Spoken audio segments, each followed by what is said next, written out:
Trump got himself in trouble with some people with his tweets about Ilhan Omar. He was basically tweeting out just saying, and in Trump-esque fashion, he on his tweet said something. Essentially, he said, why aren't these people who hate America so much, like Ilhan Omar, if they hate America so much and they come from these horrible countries, why don't they go back there and fix those countries? Then they can come here and tell us how to run ours.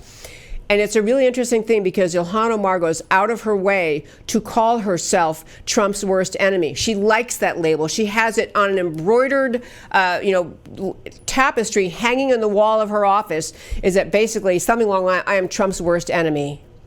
She wants to bait Trump. She's trying to do that. So Trump has him tweet out basically all that Ilhan Omar says. He basically said, if you're that unhappy and you hate America this much, why don't you go back to the country you came from? And the left had to get all hysterical. How could you say that's the most outrageous thing? They're all wound up. But Trump is responding to the kinds of things that Ilhan Omar has said. I'm not saying it was the best tweet he ever put out in his entire life, but I laid the story out ahead of time to understand this is where Trump is coming from. He hears every day all this garbage that Ilhan Omar puts out. By the way, there is another clip. I didn't play it again today, but Ilhan Omar did an interview for some Islamic site where it's a video. She's sitting there talking, and she was talking about having studied in college Al-Qaeda, the terrorist group. And so the questioner is saying, really, you studied Al-Qaeda, and she's telling about it in this tone, Ilhan Omar describing Al-Qaeda, and this course she took, Understanding Terrorism, and she's describing it kind of giggling the whole time and talking about how the professor, when he got around to talking about Al-Qaeda, he seemed particularly proud. He kind of sat up straighter, and she's giggling and laughing along with having taken a course about Al-Qaeda, the horrific terror organization in large part responsible for 9/11, for attacking America.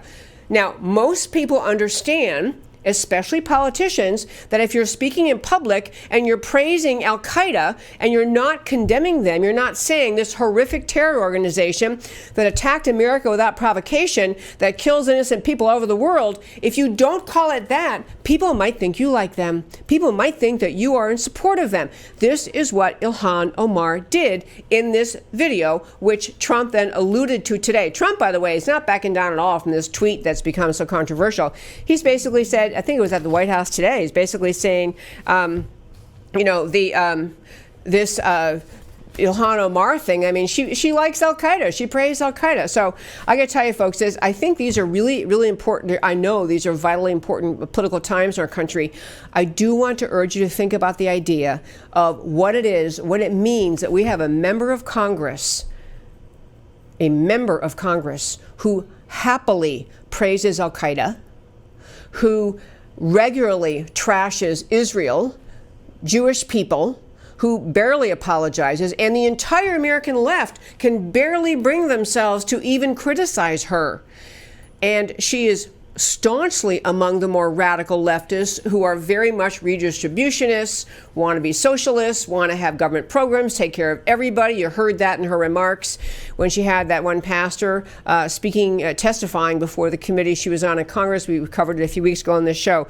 These are dangerous times because the American media, the American left, is so quick to get hysterical over Trump's tweet, but you don't really see them putting together all the pieces I just did so you understand where this woman is coming from. She's in the United States Congress, and she is as critical and disdainful of America as an enemy of America could be.